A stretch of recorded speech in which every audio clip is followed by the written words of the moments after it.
Assalamu alaikum wa rahmatullahi wa barakatuh. Mbanirizaako bassebo ne banyabo omulungi atulaba ino gyosinzira okuba nga otulaba tukyaliddeko muganda waffe is a celebrated radio personality, is a celebrated comedian and a singer or a performing artist. Omwami amanyiddwa nga Messe Bontwe. Mola Messe. Nkwanirizaako. Nange nze nsinze. Oli bulungi? Onsanyusiza nnyo okutandika n'ekigambo kya Allah. Era nange kambabuuzeeko bagamba assalamu alaikum wa rahmatullahi wa barakatuh. Bannaye muli mutya? Wa alaikum assalam wa rahmatullahi wa barakatuh. Oli otya muganda wange? Ombuzeeko? Sibaddeewo nali nagendako Russia eyo. Nga ngenze ku holiday. Russia? Nze Russia nayo mikwano gyange mingi nnyo. Nayo Putin nali ngenze ku holiday kati naye nakomyewo. Era kati Messe obulamu bugaba. Kyawunya nnyonyi. Kulika nade manyi oli Afghanistan. Afghanistan ina bantu habadde in fact abakama amapya nagatadde wano Entebbe mu kitoola awo. Bampadde kaddi. Abakyala bonna bagenda kuŋŋaanira awo ewange tugenda bakampinga. Kati abana abayagadde okufuna ku bakyala abawalabu okubayigiriza Oluwalabu nakinaki muli free okunkontactinga. Kubwerere ku kasente akasaba. Mwino okunsasula akasente n'amanyaje bwanji bawa kumuweerezako mobile money 5 kunyumyako n'omuntu omu ngaze kasikira omuntu banyumiza banga ki bintu bya limit time dakika 15 kwa 2 mitwalo 5 obo oyagala kweyongeramu ng'osasula extra fee waje bandiyise bonus. Tulire Messe Messe muyimbi comedian atakola ku radio. Yes. Messe Bannayuganda bano ebbanga ddene baze bawulira Messe Ragadi Orlando, Messe Ragadi Orlando, Simon Best Kalema, abantu nga beebuuza Messe ayogerwako Mola Messe ye Messe gwe tuwulira wa Amalula Production, ye Messe gwe tuwulira ku Super FM, ye Messe gwe tuzze tuwulira oba banjawulo? Ye Messe y'omu. Kati Messe omutuufu yatandikira mu Mola Messe. Mola Messe mu 1994 we natandikira awo nenkola group gye bayitanga The Homies. Group onjikowa ne Ragadi. Dan Kazibwe. Dan Kazibwe. Ne tuleetamu ne Irene Namubirunga yavanga mu church eyo nga muyimbi nga ava mu church. Naye neyegatta mu group eyo. Bebe Cool naye yagirinyamu katini bwati. Banga ki? Yagibeeramu ndowooza omwezi nga gumu. Kuba Bebe Cool oyo naye ng'akubalaga ngalaga we tategeerekeka bulungi. Kati awo ntugamba awo yayitira Bebe Bantan. Tumugamba gwe sigala mu bibyo. Kati yena naye kenyina akolako group naye n'omuwala omulala bamuyitanga Neymar Hyper.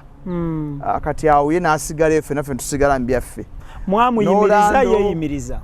Wangi? Mwamuyimiriza yeeyimiriza. Bebe Cool. Namuja namu-advising okugenda mu maaso n'ebibye. Kubanga ye targeti yali akutagetinga aba Jamaica ate nga ffe tutagetinga something local. Kati ffe nenkola ki ne mugamba Bebe Cool genda bibyo kuba ebintu byoyimba tebitegerekeka byabaraga mafini nnyo. Kati ye n'akola ki n'agenda mbibye. Yali mulungi n'akuwuliriza.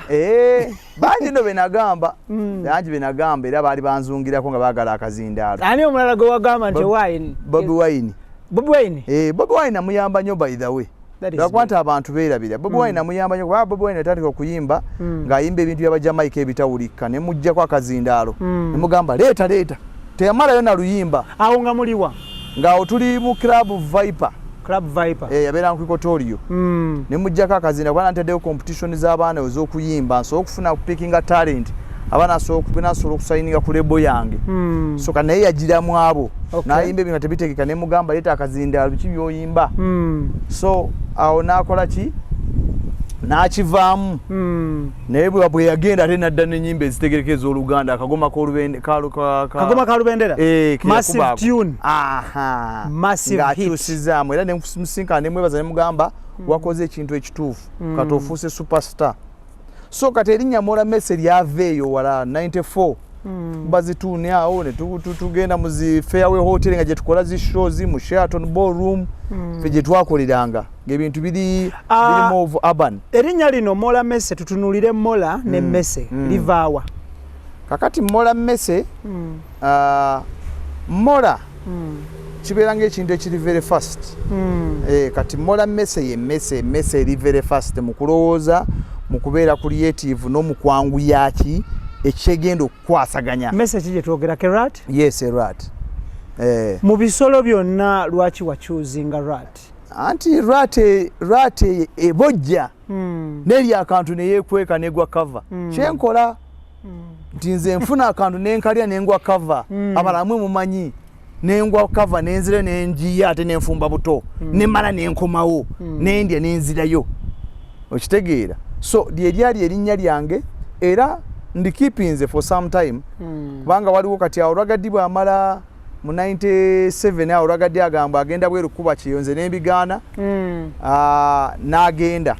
kati awo ate netumako Black Messi ne Black Messi teryakwatayo bulungi. Dwaki kyekyaligaana okukwatayo? Simanyi nange lyambuzaabuzaani libeera nenga inspiration y'okweyita Black Messi wali ojejewa kakati waliyo Red Rat. Kati Red Rat oyo yagenda n'akuba tune nekwatayo nnyo. Kati bwe twagendanga mu Sheraton okukola shows nga baye bagamba oli Red Rat ndowooza ono Black Messi ko nendi peakinga nerigaana okukola nendita kati okugenda ate mu radio. Bwe ngenda mu radio nenekasutwa kweri Messi Bontwe radio kyolo ntandika na Dembe FM kwotali kotorio nga yakatandika bwedi bayatandika 2000 I think 2001 ntandika ne Dembe FM sebo bampitanga expert omumanyi omukunkufu omutegeevu kakensa ngologenze kola ki kato bampite na Hitler olongogenze kola ki Messi ku radio ngenze kwogera bigambo nga mwendya show ki kakati bampa batuwa evening drive era baali bagita ababakus. Kati evening drive nenjikolamu ne Munamasaka gaba mitanga Munamasaka ne pade bitama njijukira pade bitama yajivaamu nenjikola ne Bills buto dene waliwo n'omuwala omulago twakolako naye before sister wa Ragadi Prospatra PP naye twali naye kuganga ekintu nkikuba awo radio nga tenayambuka nakasero nga tenagenda nakasero yali ya Karim Hiriji wakati ogende nakasero bitatu yali amazo jugula najitola mu kizimbe kye nakasero so nemba nga Messi Bontwe nditandikira awo nenga entertainment field njibaddemu ebbanga ddene. Bontwe livaawa Bontwe baali balowooza mbu balina omutwe omunene naye ate nga nze sigulaba nga buli okyuka bwe togulaba noonya omutwe munene bwe ngenda mu mmira omutwe ndaba mutono nembagamba lwaki muganda ki nina omutwe omunene kogwe n'olyetuuma nengamba kale kandisigaze naye nga babagayi b'okuddembe be baalimpa babiruzi abo Bills buto ddene kuba kati Bills yali Bills Boyana ne bamutuma buto ddene kati nze ne bantuma Bontwe nemuvuga radio kakati pade nga ye pade ne bamusaako pade bitama bwali oli kubayitanga Munamasaka ye bamusaako ki yali kibuuka ne bamusaako Munamasaka nga alimu ekyalo kingi so buli muntu bamutuuma ng'okusinziira ku kikula kye neneeyisaaye tuli ku Extra Digest mugoba nsonga tuli ne Mola Messi Bontwe gwe tuli naye olunaku olwaleero tutunuulira gyenvuddewe radio comedy n'ebirala bingi nnyo. Aba Roast Coffee Academy batuteekamu ssente bali awo ku Najjanankumbi ku Steera wojja okuba nga obasanga batendeka ba baristas abakabi ate nga bakola ne ku mikolo. At the same time, coffee machines ze batunda eza hire neza service bekwate buli kimu kitambule bulungi ate nga Sun Cargo Shipping Company bajja kusabaliza mali okuva China paka Mombasa munaku 18 zokka basangibwa ku Arua Park ekizimbe 14 Plaza basobola okuntwalako mu mugugu ogwo nengende China nange nenkomawo oyinza otofiire mu mugugu ate nfiira mu ntya naawe onasootya banjiiza bantwalireko mu mugugu kubanga China sebo tiketi ya bei so kosazewo oyite mu mugugu abasandikago mujja kutwalako Messi China okugenda n'okudda bayita mu nnyonyi ne ku mmeeri oyagalawa mmeeri bayinza okunkasuka mu mazzi kantambulire mu nnyonyi Messi abantu abaagala kumanya Mola Messi amanya ge amatuufu yaani azaalwawa mutabani waani akati amanya aganga amatuufu abamu bwengogera balowooza ndi Muganda nenze ndi Mukiga nze Mpiirwe Nicholas kati abamu balowooza nze Mpiima kumbe oli Mpiirwe Nicholas ndi mukigandi we waffe Kabaale gye banzaala naye yo namalayo emyezi 4 mu bulamu bwange bwonna naliyo emyezi 4 ye time gye nakasinga okubeerayo ennene okuva mu buto paka wotuuse kati. Yes, emyezi gyali entabwe eva kuki entabwe yali ku lutalo lwa Museveni mu 86 kati bwe lwatabukaawo lwatabukira ennyo maama nansula ku mugongo tugenda mu kyalo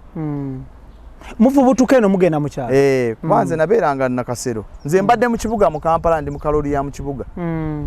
kati olutalo bwe lutabuka ennyo maama nantwalako mu kyalo era bwe lwakkakkana namukomawo ku kibuga netukomawo mu kibuga kati maama ne bimulema bwe byamulema n'agamba kaddeyo atuzzeeyo n'atuzzaayo namalayo ennaku 4 n'entoloka. Olina emyaka ng'emeka? Nalina oba 9. Otoloka 8. Otoloka oddawa nkomawo Kampala. Watuuka otya e Kampala? Kati nava ewaffe ye Kabaale ne nninya loole y'amatooke n'entwala kuba ekintu kye nali nzijjukira bulungi properly mu Kampala ye Railway ogiraba weeri awo wano wansi wano nga wabeeranga Amnesia wanga wakava waggulu alinga ku Parliament. Kati opposite Crusty King waliwo ekizimbe bakiyita Crusader House awo we nabeeranga nga ku bookshop olaba bookshop. So kati gwe ng'opimira around leero awo kati area eyo nga ngimanyi nnyo area eyo ogenda mpaka eri Nakasero ku State House eyo nayo nga area zange awo ku gundi Kyadondo Road wonna ezo area zange nga nzimanyi. So kati nze netoloka mu kyalo ne mulekayo maama ne ngenda neva e Kabaale ne nninya loole y'amatooke ne nsibira e Kasese ne nninya train ennaku 3 ne ndeeta ne nkomyawo Kampala. So kitegeeza maama n'anteeka kalango ku kizindaalo omwana Mpiirwa abuze yali akyali awo nga taata amuwandiikira ebbaluwa Mpiirwa ali Kampala tewabanga byamasimu tiz okwata ebbaluwa n'ogiwa wa bbaasi n'agitwala oba okugiteeka mu posta ate ng'etuukira weeks 2 maama n'ateega nti ndi Kampala sadda mu kyalo. Mu train wasasula sente meka okutuuka saasasula mu train afuuka kiriina ezo ennaku 3 nali kiriina mulungi nnyo era mbutuufu ezo ennaku 3 tebafunangayo kiriina ŋŋanzi paka train lwe yaggalawo bakyantenda nali kiriina mulungi nnyo akuwanika kubwa kiriina mu train kakati mba ndi wabweraawo e Kasese ntudde ku bino binankali bya train abantu batula ku butebe ku station ntudde wabeerawo omusajja ajja n'olweyo ayingira kati bw'ayingira muyingira mugobera naye ng'enjala ennumye kuba nali mazeeyo ennaku nga 2 awo nga train tenaba kukola kikujja kuba yagejjanga e Kampala nemala ennaku 2 neenona nemala ennaku 2 ate okujja nga ze ennaku 4 kati nze nagisanga esimbudde ng'olina okugirinda nga nnakubeerawo awo neeyiyaawo nembeeraawo ku station kati nenfuna omusajja yali ayeeraawo yalina kasooli nemugamba mpaako nampa kasooli nendyako kati nemufuula mukwano gwange nambuuza naye gwova nemugamba nava Kampala kati nemufumba nemugamba ebiseera ebyo waliwo train gye bayitanga Kayoola nga Kayoola eyo ejja abantu ku railway station wali mu Kampala nebatwala e Nateete endala nebatwala Bweyogeere zikayoola zatwalanga abantu nga bwolaba taxi ennaku zino oba bwolaba boda nga zitwala abantu buli kawungeezi kakati train eyo nagirinyanga nga wenva ku ssomero kubanga nasomera ku Police Student School Ensambya wansi wali ku CID awo nyine we nasomera kati nga bwenvaayo akawungeezi nga nvudde ku ssomero 7:8 nga ngirinda nengirinnyako neŋŋenda eri nenkomyawo nenvaamu ku bwereere anti fedda wakwatanga okusasula train oba bus ng'okwata oboota omukono kasobera nga totuusa ku kutu kuno abagamba oyo mwana muto ng'ogenda otambulira bwereere kakati ndi awo ndi Kasese nga ŋŋamba omukulu nga mugamba train nagirinnye naye yampisiza we nabadde nviiramu nendeeta eno ate nakukoyene neebaka nendeeta eno agamba bambi ovaawa nemunyonyola gyenva nagamba kale lindako beera wano nange kati nentanga okusula ewooyo omwami nasulayo ennaku 2 mulinda train tulinda train naye nga bw'aba afuluma ŋŋenda naye simukkiriza kundeka waka kubanga nali ndowooza nti bwe ndamuleka ewaka omukulu ono train eyinza okujja n'akola ki n'atanzijukira neddayo ate era nekuyitako nempitako so kye nakola nembeera nga ntambula naye train bwe yajja nenjirinya nangamba train yiino naye yingiramu nange tweremu nkutwale wa driver nga ntwala wa driver nga ngamba omwana ono yabula ava Kampala kumbe nze nga nabafumbye balimbye nga ntuula mu kabini ya train ngekaaba olunaku lubucya buziba zagenda okubeera ssaawa 3 ez'okumakya nga tuli awo nenjivaamu Nasa Road nenjivaamu nga ninga mugagga nenkumba bukumbi mpaka eka taata wange yanneewuunya nga ntuuse nangamba mama waali wakonze ndinzekka tebakutte mu kyalo gyenva nemunyoya nemugamba nze envunza mbadde so azibeeramu n'ebiku by'omukyalo zaali envunza envunza zaali ekabaale by then olaba zino ezaaluma abasoga wano ejindi wano ejinja ez'ekabaale ate zaali zisusseeko envunza zaali ewaffe ekabaale nze nkubuulira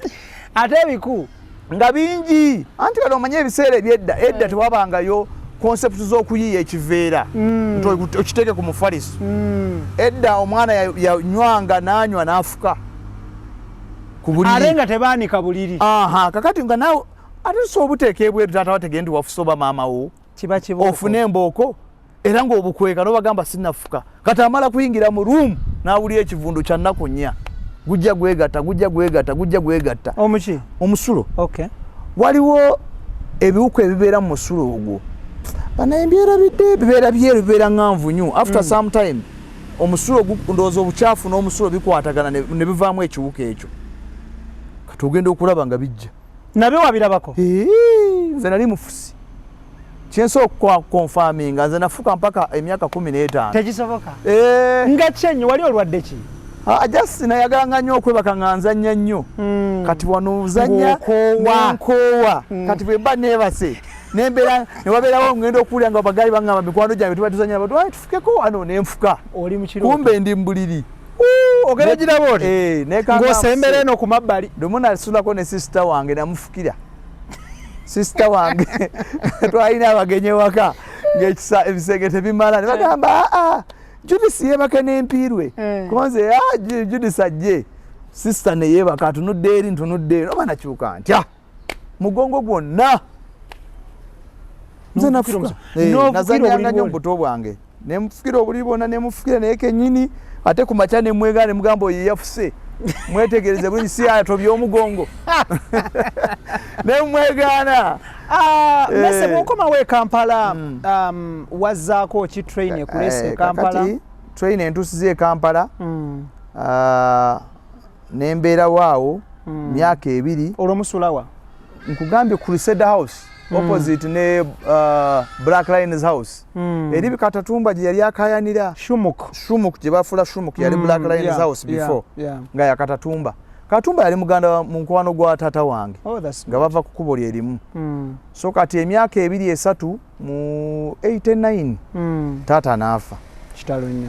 kati bwe yafa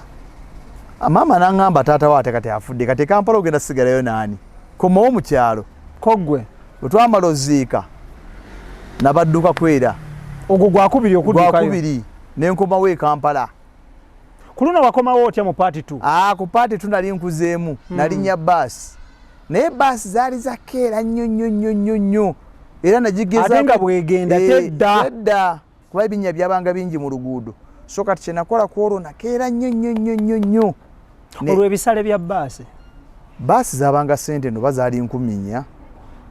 22,500 zo wali ozirina nalinamu ntono naye nga nina amatooke kati awo nze kyenakola mu kavuyo k'okukola wano olumbe biki nze nfuna amatooke gange manyi taata yafudde kati e Kampala nina okuba n'emmere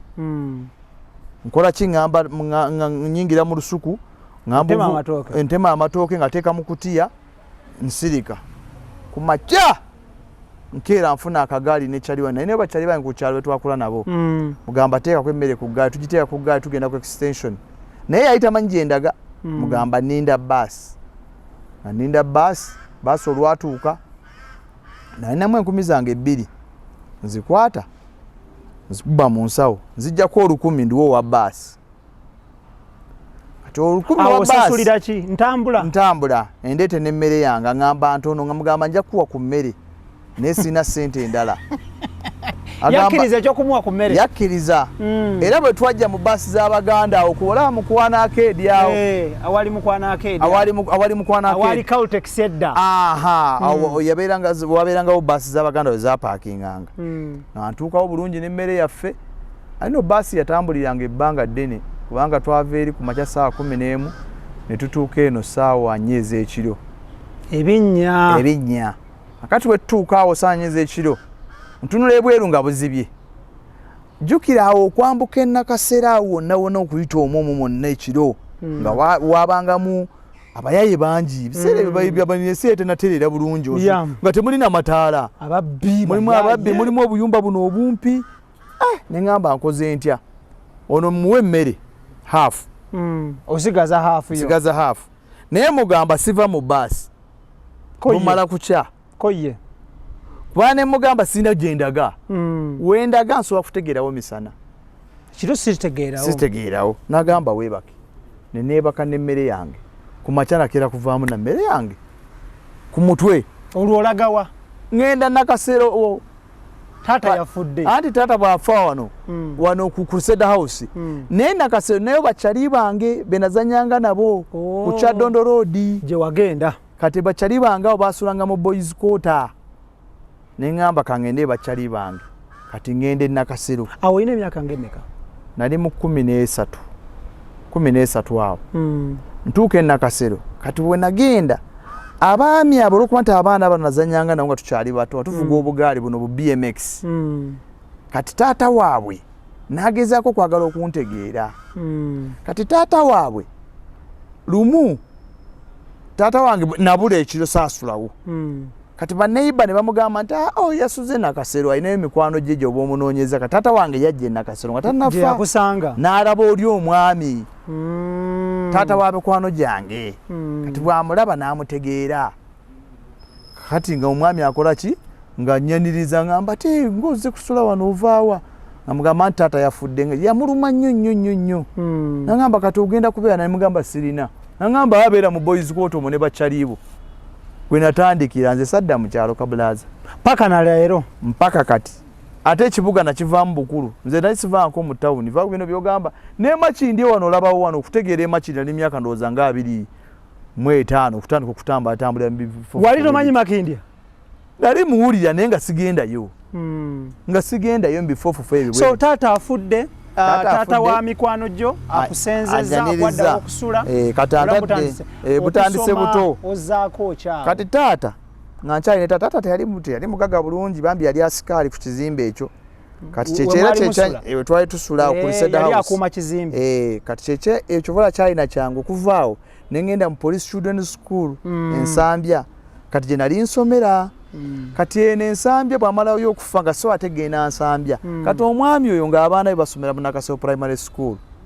bambi nakola ki n'akuyingizaayo nateekayo nange ne ntandika okubeera awo kaakati mba nkyaliwo nga ne maama wange ajja nnoonya ng'avubutukayo mu kyalo avubutukayo mu kyalo agamba omwana yalagawa ajja anoonya mpola mpola ajja ku Crusade House awabuuza baneiba baali awo kuba opposite ne Crusade House waliwo ekizimbe bakiyitanga Kidukulu kati Kidukulu eyo yalimu abantu abakisulangamu nga bapangisaamu so nabo twagenda kati olaba Ministry of Labour ogiraba weeri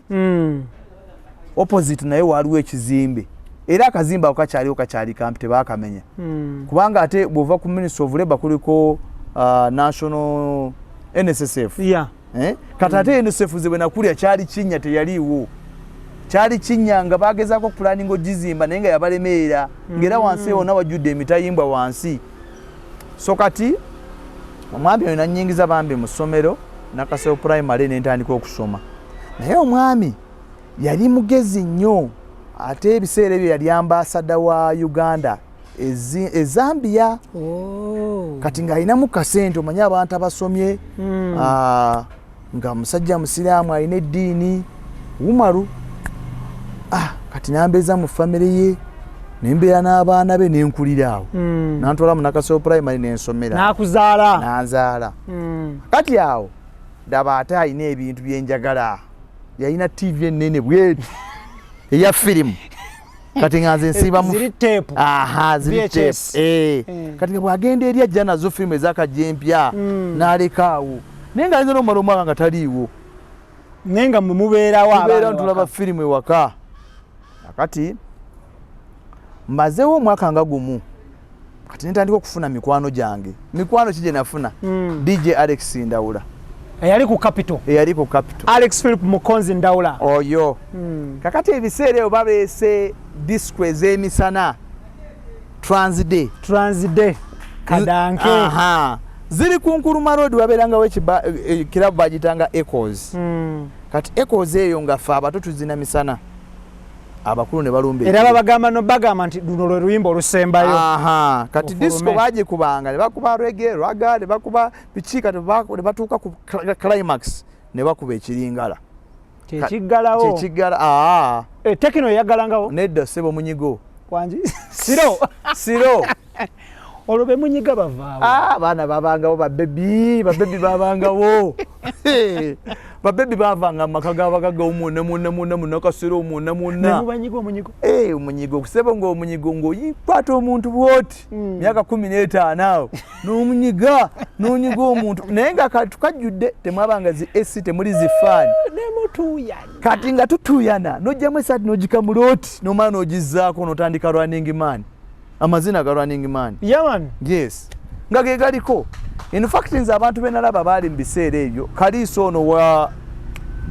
NBS oyo Kini Kaliisa oyo naye twabanga naye mu kizibya wangi twabanga naye mu kizibya nga baana bamanyi ozina amazina nga bajja nga tuba nabo kati nga babeera n'abawala abalungi abanyirira olabyana babireese ebiryawo bisaka n'ogamba nja kufana kino awo otandikisa endongo kati awo ntandisa endongo 14 ogendamu kubiibya kuba dansi kakati naye nalina ekintu nga bwe nkugambye nti nze bampitanga mmese nga ndi very fast with things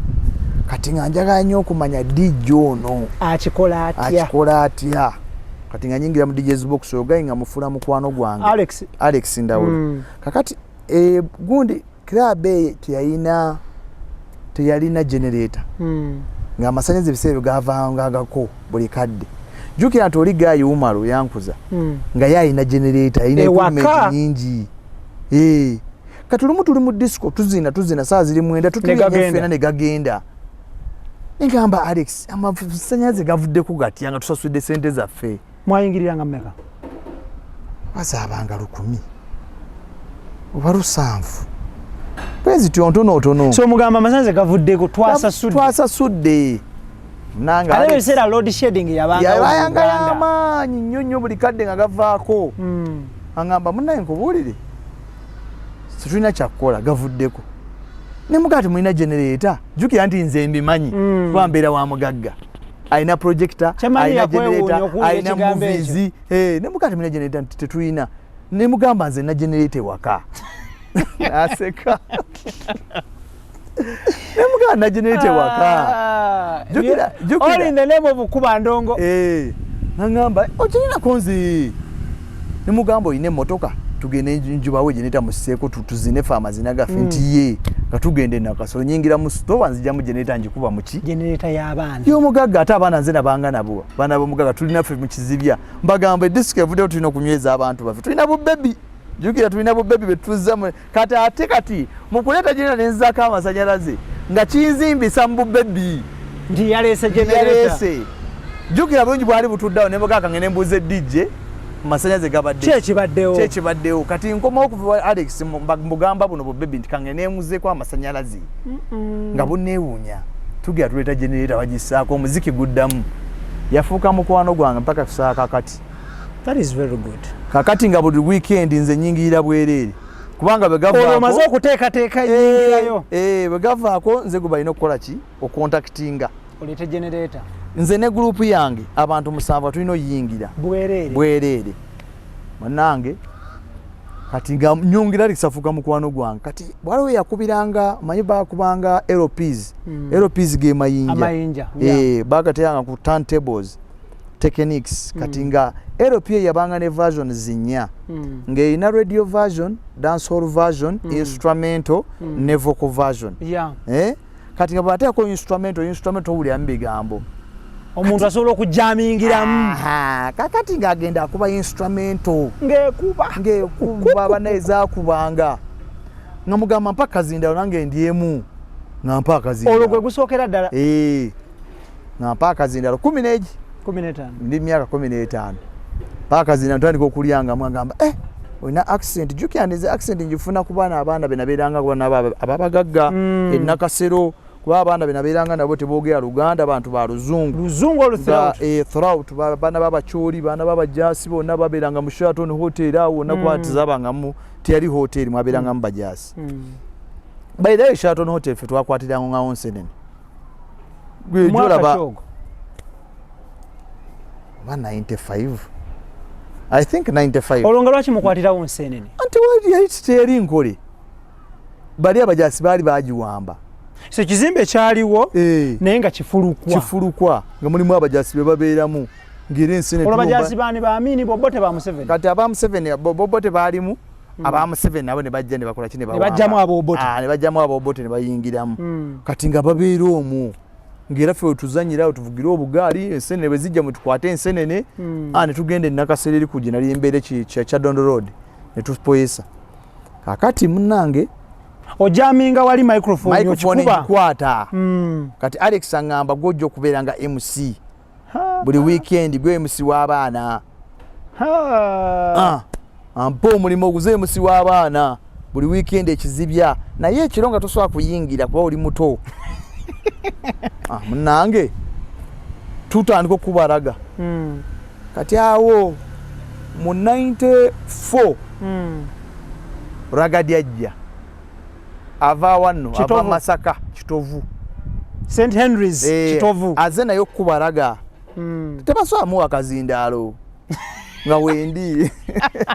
alina gamba nzi alina sabanza akazindaalo atuuka olwo yayitaani yayitanga Ragadi yete yakyusa linnya yayitanga Ragadi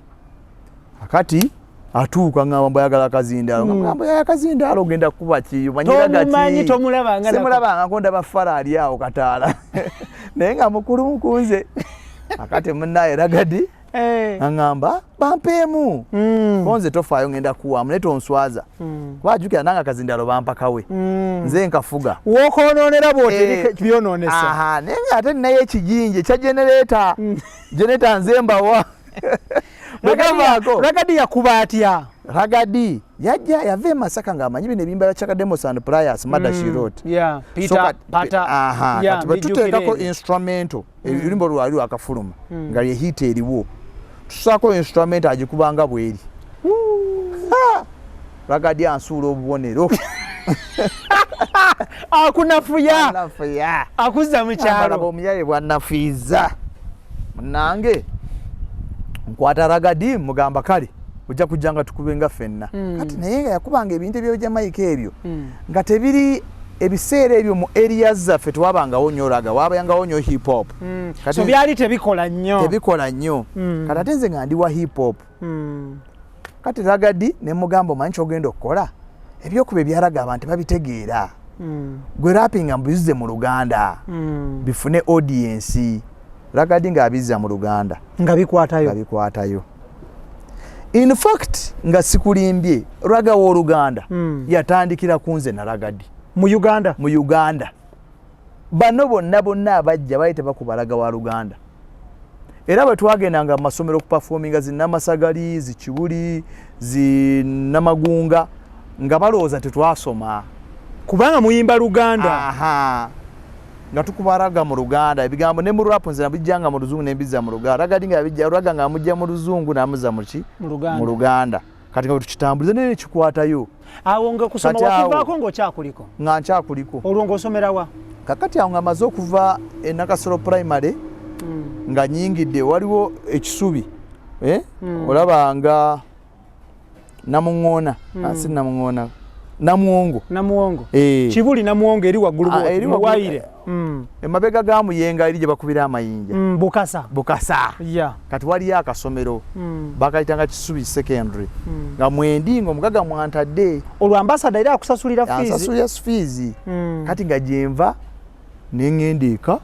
mu holiday ninyingira mu zikirabu bakali ka boarding mu holiday ninyingira mu zikirabu nenkola kinenchapa naye omwami onenge gyatabeeranga ngamberawo n'abaana be ne hausigaro kati nze ngandaba ndi mukuluko nga ntegeera nnyo ndi sharp nandekera ki amaka era ngavunanyizibwa angamba yeyo nga nkuba esimu nagamba mumpe olwakuba kweno yabanga eno erenge ina kano tekamu olugalo nonyola paka bezigwayo nga yawaya era ng'ewaya tosukka mu distance yayo ng'ekomaawo kati Ragadi bwe twakwatagana Ragadi mbuga tukole group nitukola group bagita the homies kati group eyo nga tusinziirawo kubalaga mu echoes kati nga bagamba bwe katuuka bagatunya ka session ko kuraginga nga tukwata waya yaffe tujja ku dance floor tujisa mu DJ's box tujja ku dance floor ne tukola ki ne tukuba kati awo ne tusaba abatu competinga naffe nabo ne bajja nabo ne bakuba kati omwe mwagira ba Rich Rugs balonvuka bameta ba Rich Rugs mwe mwagira ba Born Uganda nizi mwe mwagira ba Zulu Squad mwe mwagira ba Navio obolaba mwe mwagira Shanks VVD mwe mwagira Menton Sama mwe mwagira Kalema Simon Best Kalema kati Simon Best Kalema atabo bajja luvanyuma ng'omukulu ono Sematimba bwe yava mu America ndozo bayali mu America bwava mu America nakola gye bayita Dungeon Studio ka Dungeon Studio eyo ne batandika okunoonya talent ne talent ya Dungeon Studio mu batandikira bano ba Simon Best Kalema already nga mwe muli nga fe wetuli ka Dungeon Studio yali mu Steve Jean nga bano bazze ne style empya ya Steve Jean ya R&B okuyimba nga bayimba R&B mwe bajira nenga feri ate fe tuli mu bintu bya kiralu Menton Sama Ragadi Orlando ekyewuunyisa nti abantu bonna abayimbiranga mu club zezo tewali yalina lyrics nga mpandike mutwe kweyimira olina omuwala gobadde okwanya abadde aganye ng'omutandikako ng'okubamu oluyimba ng'enkya ofulumya